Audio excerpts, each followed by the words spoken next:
Good morning, master traders and money magnets. It's so great to see everybody again. We have been blessed to wake up this morning to see another day, to exist, to witness all this greatness.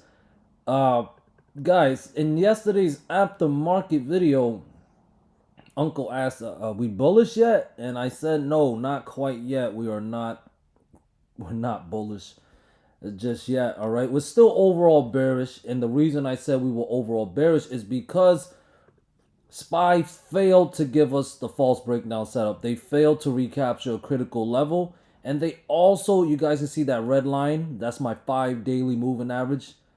That's the moving average I use to gauge the SPY in the shorter term, and below it is bearish. We tested that moving average yesterday as a resistant level, as you guys can see, and well, there was selling pressure, and now we are gapping down. I see no signs of bullishness, at least not yet. We can get those intraday bounce.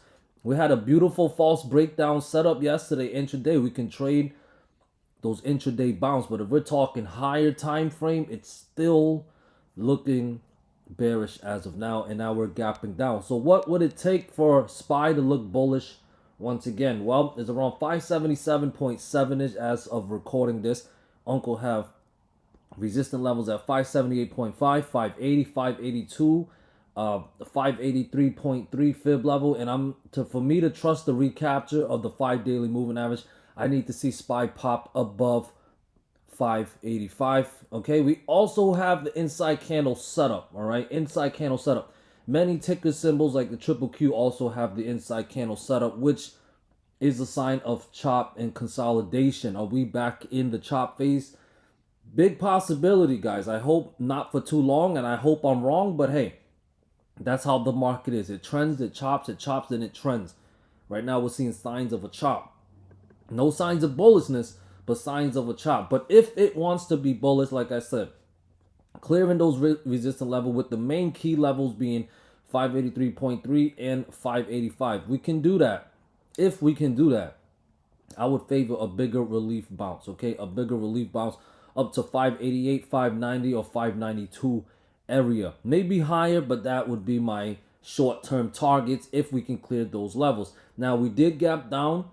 If we are to continue to be bearish and push to the downside, 577 and the critical level of 575 would be in play. They must break down with 572 at the low of the mother candle, right? So that means 572 is the bottom of the potential chop range. So if we break down those levels, chop range is over in favor of the bears, and that should push us a lot lower, down to 570, maybe down to this other critical level that I'm watching around 565. Okay, big possibility we go hit those levels if we can break down 577, 575, and 572. I would definitely be bearish. I'm still bearish now, but I would definitely be more bearish and look to short if we can break down those levels. Okay, so we know when to get bullish, we know when to get bearish. Okay, either way, we stay sheepish. Let's get to triple Q. Now, triple Q, what a trap. What a trap. Big bounce for triple Q yesterday, recaptured the 499.7 level. And level to level style, it led to a nice move to the upside, hitting the hit smash through 501. It went to a high of 503.63, but it hit my 503 level. You play a level to level style, you're good. But if you tried to swing longs, you may have, got screwed over, okay? But it's okay. I mean, it's not okay, but how you react can either improve the situation or make the situation worse. I'd say always respect your stop loss, then reset from scratch for the next setup, okay? You can't take it personal. You got to reset from scratch and get back on the horse and ride that thing like a cowboy, okay? On to the next level, on to the next setup. And speaking of the next level and setup, it's around 496.3 right now. I have resistance at 496.5, 498, 499.7, 501, and of course 503 once again. like I said, level to level it. If you are gonna swing, swing the runners to lower your risk, because stuff like this happens, guys. It happens like this a lot. Sometimes it's fall through, sometimes it's not. But if you play it level to level, you secure most of the profits, and you let your runners do the heavy lifting. If your runners go red, you're still overall green on the overall trade. And if your runners, well, if it's green, well, then you make more money. You know what I mean? So risk management always comes first. But as far as being bullish, those levels are the levels that must clear. 496.5, 498, 499.7, 501, 503. If those levels clear, 505, 507, 508.5, and 510 will all be back in play. All right. Now, if we are to go back to the downside, we're gapping down, gapping crap, and it's going to be more crap than 495, 493.5, 492 in the fib level at 490 must fail. Look to short when we break down support levels. I'm still overall bearish below the 5 DMA, which is around 501-ish, and I'm still overall bearish below 499.7. Tesla, I'm still overall bearish on it as well. It also has an inside candle setup. It's around 273.5 as of now. I have support at 273, 269. Oh my goodness. And the next support I have all the way below 269 is all the way at 262. That's the bottom of the chop range. So if we can break down those levels, we definitely could see more downside. But to get to the downside, 273, 271, and 269 must fail to send us lower. If we are to get a bounce, 274.5, 276, and 277 must 277.5 must clear to put 279, 281, 283, and 285 all back in play. Above 283, that will be a recapture of a fib level and a recapture of the 5 daily moving average. So getting above 283 would definitely help out the bulls. Okay, but to get there, like I said, it must clear 274.5, 276, 277.5 first. If we break down 273, 271, and 269, then that 262 level is going to be looking like a big possibility. NVDA also with the inside candle setup. I have support at 114. If it fails, bottom of the chop range, we go possibly all the way back down to 110. I have 112 and then 110 would be in play. Below 110, chop ends in favor of the bears and more downside we go. Now if 114 holds as support, trust no bounce unless 116 and 117.5 clears to put 120 in play. Above 120, chop range ends in favor of the bulls, putting 122, 125 or higher in play. IWM also with the inside candle setup. This ticker symbol is absolutely bearish. And if there is more downside to be had, 206 and 204.5 must fail to put 203 in play. Below 203, if that fails, chop range ends in favor of the bears. If bulls want to get something going, they'll need to clear 208 and 210 to put 211.8 or higher in play. Above 210, chop range ends, for the short term at least, in favor of the bulls. All right. Apple's looking bearish to me as long as below 237.2 and 236. Next support's at 234. If it fails, 232, 230, and 228.4 is in play. I can't really get bullish again unless 236 and 237.3 can clear to put 240 or higher back in play. Amazon tried to go for a bounce yesterday, but now we're gapping down a little bit. 206 will be the equilibrium level, okay? If above 206, if it recaptures, if it clears 208, 210, and we can go back and test this downtrend line, the level would be around 213-ish, okay?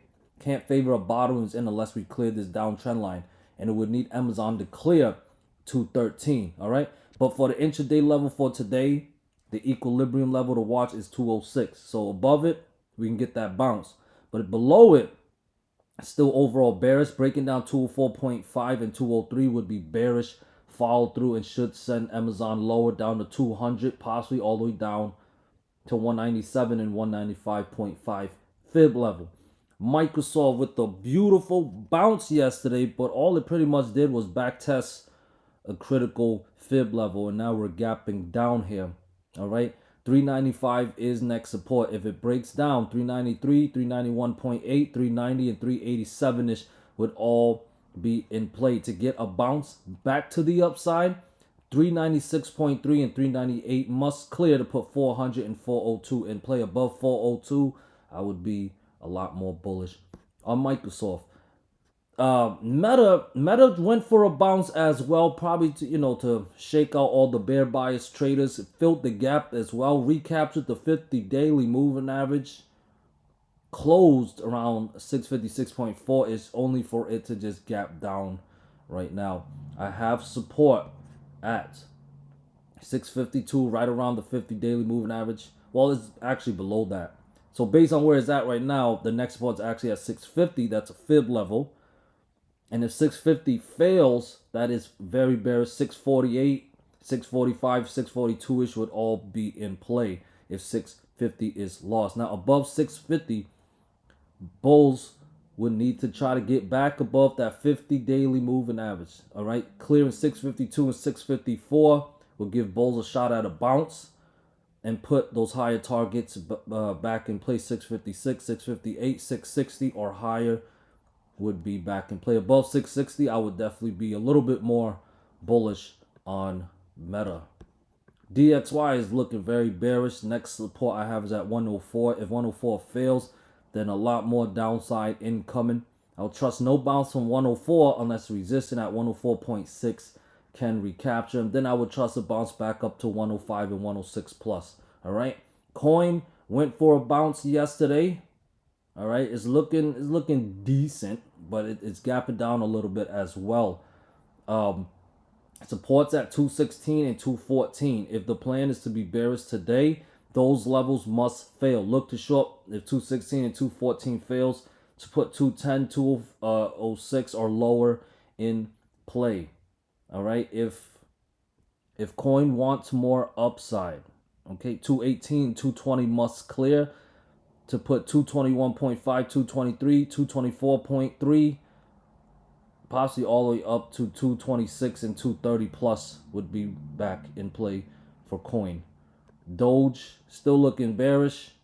It's rejecting from that 22-cent area. It needs to clear 22 and 24 cents for a potential W pattern for me to want to long it. Otherwise, still looking bearish. Bitcoin is trying, but at the downtrend line here, I can't favor the bottom is in unless we clear that downtrend line. From here, Bitcoin needs to clear 92.8 thousand, and to try to put a bottom in, they'll need to clear 95.7 thousand to clear this downtrend line. Otherwise, it's still looking bearish, and loss of support at 91 and 89,000 would definitely send Bitcoin lower. All right, guys, that's my pre-market video for today. Thank you guys so much for being here. You guys are amazing. You guys are money magnets, and money flow to you guys easily, and I'm so grateful for all of you guys being here. 100,000 subscribers. Thank you guys. Peace.